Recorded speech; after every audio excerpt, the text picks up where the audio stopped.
Idaho, a state nestled in the northwestern region of the United States, is far more than just an expanse of potato fields. It stands as a proud emblem of local identity, forging connections within communities across the globe. Beyond its agricultural fame, Idaho is a haven for breathtaking wilderness, featuring the towering Sawtooth Mountains and the awe-inspiring Hell's Canyon, the deepest gorge in North America, surpassing even the Grand Canyon in depth. Known as the Gem State, Idaho earns its nickname from the abundance of precious and semi-precious stones found in its soil. With over 72 varieties, including sapphires and garnets, the state is a geological treasure trove recognized worldwide for its natural wealth. Yet, behind this richness lies a stark reality. Thousands of people in Idaho live without homes, security, or a place to call their own. How can a land so rich in resources allow so many of its residents to remain adrift in uncertainty and despair?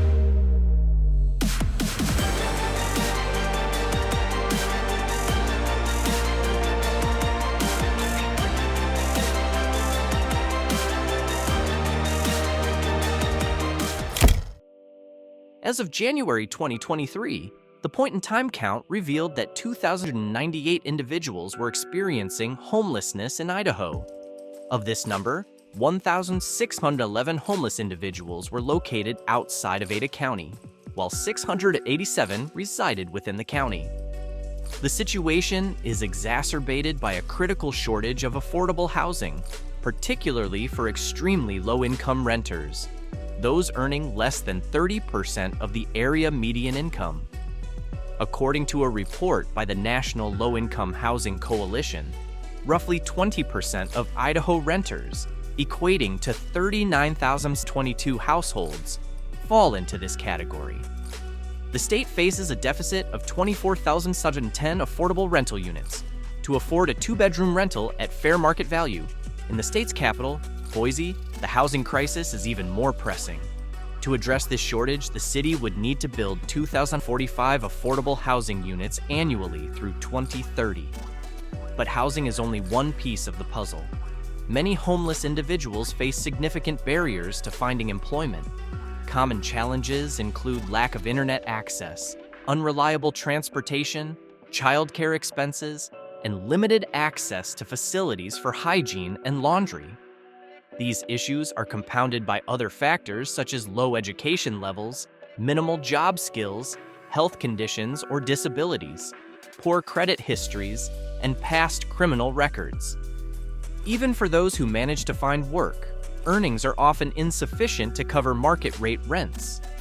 A study by the University of Chicago found that the average annual pre-tax income for homeless workers was just $8,169, far below what is needed to meet basic living expenses. As a result, many are forced to set up tents on the streets, sleep in their cars, or seek refuge in homeless shelters. While these temporary solutions provide some relief, they often lead to profound stress. Many individuals turn to alcohol or drugs to cope, and those already battling addiction face nearly insurmountable challenges in achieving recovery without stable housing. Detective Chad Benson of the Nampa Police Department describes sex trafficking in Idaho as a deeply troubling issue, more pervasive than many might assume. Statistically, only 1 out of every 100 girls involved in sex trafficking is a willing participant, underscoring that the vast majority are victims of exploitation. Even Boise, celebrated as one of the safest cities to live in, is not immune to the horrors of human trafficking. Along the I-84 corridor, sex trafficking thrives under the guise of legitimate businesses. Fake establishments such as massage parlors, tire shops, and even tattoo parlors often serve as fronts for these illicit operations, hiding their activities behind seemingly ordinary storefronts. Jennifer Zielinski, executive director of the Idaho Anti-Trafficking Coalition, highlights the grim reality of illegal massage parlors operating across the state. Over 100 such establishments exist in Idaho, many tied to Asian organized crime syndicates. Women, often of Asian descent, are brought to Idaho under the false promise of legitimate employment, lured by fraudulent contracts. Once there, they find themselves trapped in conditions of forced labor and sexual exploitation, with as many as 5 or 6 women crammed into a single location. Zielinski further reveals that 166 victims have already been identified and assisted in Boise alone, a number expected to rise. The severity of the problem is corroborated by the Idaho State Police Crime Report for 2022, which documented 36 human trafficking offenses statewide, a staggering 414% increase from 2021. Despite this sharp rise, advocates argue that these figures barely scratch the surface of the true prevalence of human trafficking in Idaho, as many cases go unreported or undetected. One chilling example of gang-related violence in Idaho involves a victim referred to as Jane Doe. After receiving help from the Idaho Anti-Trafficking Coalition to escape her traffickers, Jane was subjected to an ordeal known as gang stalking.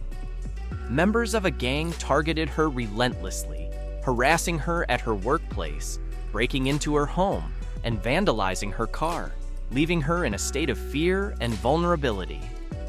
Gang violence in Idaho is a significant concern, with groups like the Aryan Knights, AK, leaving a dark legacy. Formed in the Idaho prison system in the late 1990s or early 2000s, the Aryan Knights operated as a white supremacist gang with an estimated 8,500 members at its peak. Initially confined to prison, the gang expanded its influence outside, recruiting ex-convicts and associates to engage in drug trafficking, extortion, violent assaults, and illegal gambling. In 2018, federal prosecutors invoked the Racketeer-Influenced and Corrupt Organizations (RICO) Act to charge 10 key leaders of the Aryan Knights, aiming to dismantle the group. While this legal action fractured the gang's structure, it did not completely eliminate its presence. The Aryan Knights continue to promote a white supremacist ideology, recruiting only white members and frequently targeting inmates from minority groups within the Idaho Department of Corrections. Alarmingly, even individuals with no prior criminal history have been drawn into supporting or committing crimes on behalf of the gang. Meanwhile, Garden City, a small municipality of 12,900 residents near Boise, ranks as Idaho's most dangerous city. With a violent crime rate of 688 incidents per 100,000 residents, nearly double the national average, it has become a focal point for criminal activity. Among the most alarming statistics is the city's high rate of rape, which occurs at twice the national average. Garden City reports 92 rape cases per 100,000 residents, highlighting the severity of the problem and the urgent need for intervention. Idaho has long been known as a haven for individuals holding deeply conservative values, and in recent years, the state has witnessed an influx of activists affiliated with white nationalism and Christian nationalism. Notably, many of these individuals are not Idaho natives, but have relocated to the state, bringing their extreme ideologies with them. These extremist groups propagate racism, homophobia, xenophobia, and hate across the nation. In 2020, for example, a group of men who had recently moved to Boise were implicated in a neo-Nazi plot to sabotage Idaho's power grid. Similarly, the 2021 mass shooting at Boise Town Square Mall was reportedly motivated by hate. Investigators discovered neo-Nazi literature in the trailer of Jacob Bergquist, who targeted and killed a transgender security officer and a Mexican immigrant in the attack. In June 2022, law enforcement arrested 31 members of the white nationalist organization Patriot Front near a pride event in Coeur d'Alene, Idaho. The group faced conspiracy to riot charges. Patriot Front is led by a self-identified Christian nationalist with ties to the white nationalist America First movement. They were not alone. A local motorcycle club also mobilized its members and allies, armed with firearms, to intimidate and oppose the pride gathering. Later that year, another shocking hate crime occurred in Boise. An Oregon man intentionally drove his car into individuals he believed to be lesbians, burned a pride flag, and assaulted a transgender librarian. These incidents paint a grim picture of the rising tide of hate crimes in Idaho, fueled by extremist ideologies and directed at marginalized communities, including LGBTQ+ individuals, immigrants, and people of color. Idaho, renowned for its vast forested landscapes covering millions of acres, has become increasingly vulnerable to wildfires due to climate change. Rising global temperatures are a primary driver, compounded by more frequent extreme weather events, such as heat waves and strong winds. Adam Richins, Chief Operating Officer of Idaho Power, highlights a disturbing climate trend. 3 of the 4 hottest summers in Idaho's recorded history occurred within the past 4 years. This summer alone, the state experienced 5 consecutive days with temperatures reaching 105 degrees Fahrenheit and 17 straight days at or above 100 degrees Fahrenheit. These extreme conditions have fueled larger and more destructive wildfires, leading to the worst air quality Idaho has seen in over 20 years. Globally, 2024 is projected to become the hottest summer on record, extending a decade-long trend of record-breaking heat from 2014 to 2023. One of the most devastating wildfires in Idaho's history was the Mustang Complex fire in 2012. Sparked by lightning in August, the fire began in dry forest land near the Idaho-Montana border. Initially small, it quickly spread due to scorching heat, strong winds, and parched vegetation.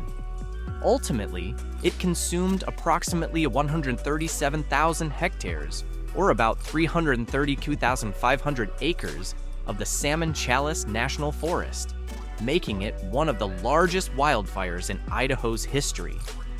The fire caused extensive damage to wildlife habitats, forced hundreds of residents to evacuate, and polluted the air with thick smoke that lingered in the region for weeks.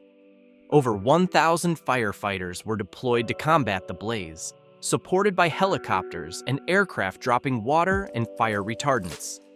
However, the steep terrain and extreme weather conditions made it incredibly challenging to control the fire,